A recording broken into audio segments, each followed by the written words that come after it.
এটা আসলে জটিলতাটা কেন সৃষ্টি হলো বলে আপনার মনে হয় এবং জট খুলবে কিভাবে?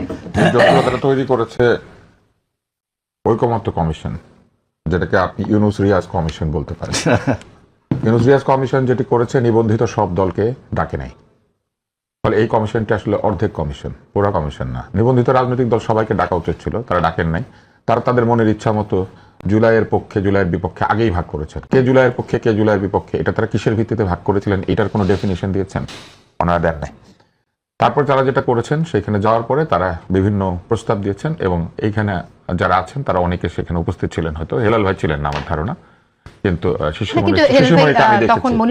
হ্যাঁ, শিশিরমণিকে আমি দেখেছি এবং শিশিরমণির আমার অত্যন্ত প্রিয় একজন মানুষ, অত্যন্ত যৌক্তিক কথা বলেন, যুক্তি তাকে শিখতে হয়েছে উকিল। তো সেইখানে শিশিরমণি একদিন দাঁড়িয়ে বলেছিলেন যে এই সরকার অমুক অমুক কারণে কিন্তু আসলে অবৈধ, আমার মনে আছে। তিনি ব্যাখ্যা করেছিলেন কেন এই ইউনূস সরকার আসলে ঠিক বৈধতা নাই। তাহলে ওই যুক্তিগুলো তো ঠিক ছিল।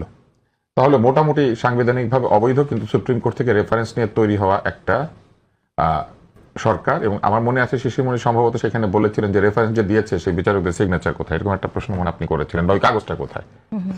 বৈধ বলি নাই, আমি বলছি যে 106 এর উপর বৈধতা না, 106 এর উপর জনগণের পাওয়ার। উনি বলেছে জনগণের পাওয়ার, কিন্তু জনগণের পাওয়ার কোথা থেকে আসছে? জনগণের পাওয়ার জনগণের একটা পক্ষ থেকে এসেছে, পুরো জনগণ তো ওখানে আসে নাই। যদি আসতো তাহলে আবার গণভোট লাগে কেন? জনগণের পাওয়া পেয়ে গেছে, সবকিছু করে ফেলতো না, সেটা আবার পারছে না করতে। তখন তারা কি করলেন? তারা একটা বাস্তবায়ন আদেশ দিয়েছেন। সেই বাস্তবায়ন আদেশ যে দিয়েছেন প্রেসিডেন্ট দিয়েছেন, কিন্তু ওই প্রেসিডেন্ট ওই আদেশের মধ্যে সংবিধানের নাম উল্লেখ করেছেন। এখানে আছে ওই আদেশটার মধ্যে, সেখানে আছে যে এই কোন নির্বাচন কমিশন করবে। তাহলে নির্বাচন কমিশন করবে যে নির্বাচন কমিশন সংবিধানের অধীনেই তৈরি হয়েছে। তাহলে উনি নিজেও ওই সংবিধানের অধীনে শপথ নিয়েছেন, যে সংবিধানটা আছে। সেই সংবিধানের প্রেসিডেন্ট এইভাবে সংবিধান সংস্কারের আদেশ দিতে পারে না। উনি কোনো কিছু তৈরি করতে পারেন না যেটা সংবিধান সংস্কারের লক্ষ্যে তৈরি হবে। এটা করতে গেলে তাকে একটা নির্বাচিত সংসদের মাধ্যমে অনুরোধ পেতে হবে। অনুরোধ যারা করেছেন তারা আবার ওই শিশিরমণির ওই বক্তব্য অনুযায়ী যে 106 রেফারেন্সে তারা ক্ষমতা নিয়েছেন, কিন্তু আসলে এটা 106 রেফারেন্সে নেওয়া যায় না। কিন্তু নিয়েছেন তো তারা 106 রেফারেন্সে। তারা কেউ কিন্তু কাগজে কলমে কোথাও লেখেন না আমরা জনগণের রায় বা জনগণ থেকে নির্বাচিত, কোথাও কোনো কাগজে নাই। ঠিক? আচ্ছা, তাহলে দেখেন ওনারা শুরুতেই নিজেদের মধ্যে একটা গোঁজামিল তৈরি করে রেখেছিলেন, যেটা শিশিরমণির ওই আলোচনার মধ্যে উল্লেখ করেছিলেন যে 106 এটা হয় না, বলতে হবে এটা জনগণের। তো জনগণ যদি ঠিকই করে থাকে, তো জনগণ তো ওনাদেরকে থাকতে দিয়েছিল মেয়াদ ছাড়া। তাহলে গণভোটের দরকার কেন হলো? শোনেন, না গণভোট কেন দরকার হলো, গণভোট কেন দরকার হলো এটা ওনারা ব্যাখ্যা করবেন। গণভোট কেন লিখেছে, আমার কাছে তো মনে হয় গণভোটের দরকার ছিল না। আমি সাধারণ বুদ্ধিতে যাবো, যে কমন সেন্স। তাহলে ওনারা কি করলেন? ওনারা বলছেন যে 106 রেফারেন্সে এটা বৈধ ছিল না সরকার, কিন্তু সেই বৈধতা আবার সরকার দাবি করেছিল আমরা 106 বৈধ।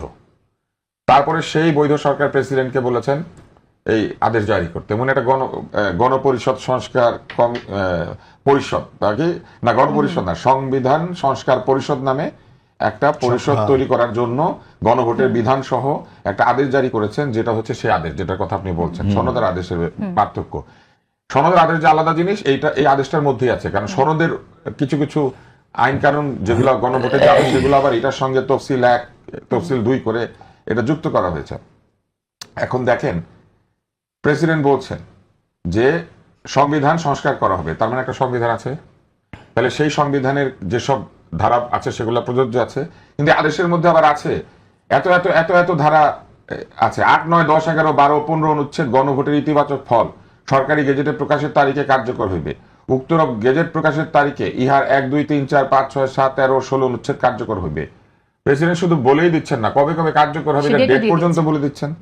তারপরে আবার এটাও বলেছেন, যেহেতু সরকার গণ অভ্যুত্থানের মাধ্যমে প্রকাশিত জনগণের সার্বভৌম ক্ষমতা অভিপ্রায়ের ভিত্তিতে, এইটা হচ্ছে ওই যে শিশিরমণির সাহেবের ওই যুক্তি, এই যে জনগণের সার্বভৌম অভিপ্রায় ভোট ছাড়া কেমন করে হয়?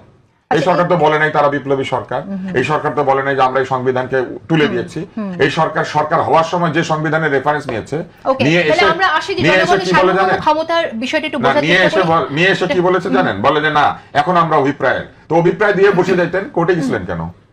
এবং প্রেসিডেন্ট যে সংবিধানের অধীনে শপথ নিয়েছেন, প্রেসিডেন্ট শপথ ভঙ্গ করেছেন এই আদেশটা জারি করার মধ্যে দিয়ে। কিন্তু এগুলো বলা যাবে না, বলা যাবে না কেন জানেন? ওনারা আবার এরকম নিয়ম কানুনও করতে চেয়েছেন।